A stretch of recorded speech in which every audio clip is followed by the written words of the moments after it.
Unbelievably, there's breaking news that involves Iran. I want to set it up for you. Remember, in recent weeks, there were emails that went to voters in Florida, particularly Democratic voters, warning them, if you don't vote for Donald Trump, bad things are going to happen, followed by a list of bad things.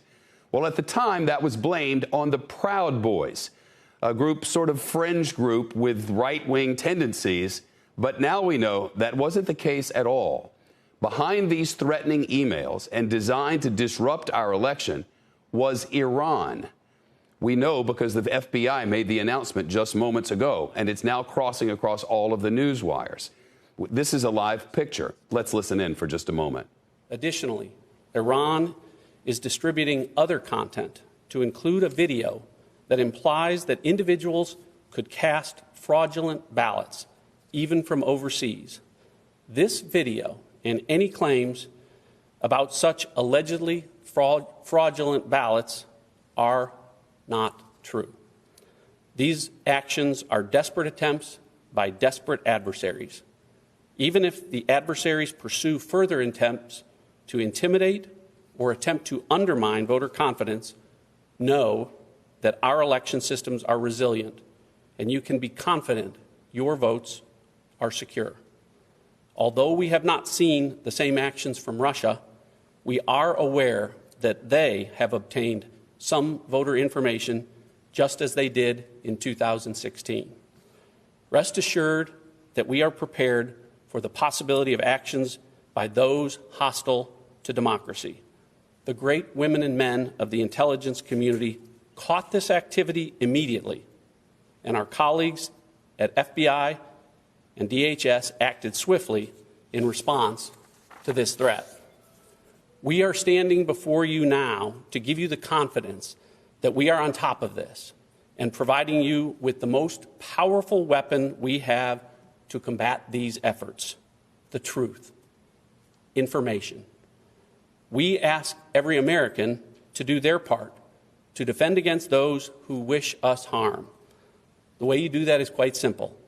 Do not allow these efforts to have their intended effect.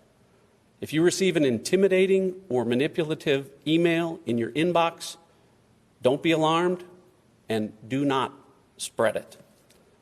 This is not a partisan issue.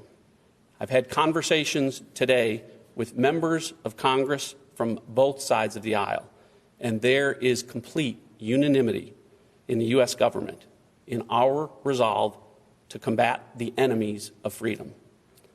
The President has instructed me to keep the public informed as appropriate, and you have my commitment that I will continue to do exactly that with transparency and with candor.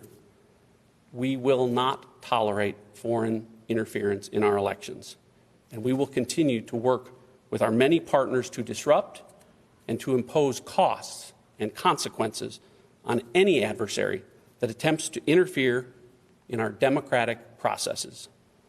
The efforts of the President to empower us to put towards election security over these last 4 years are working.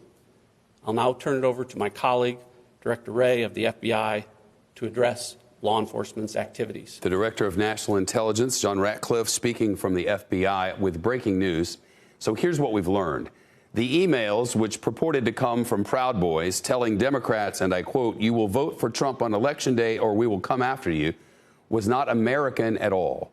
It was another example of ongoing and current interference in our election by state enemies of the United States. In this case, by the Iranians. In this case, they were stopped, and in this case, they've been identified. But there are ongoing efforts, according to U.S. intelligence, to interfere with our election process and to intimidate Americans with the overall goal to divide us as we head through the democratic process.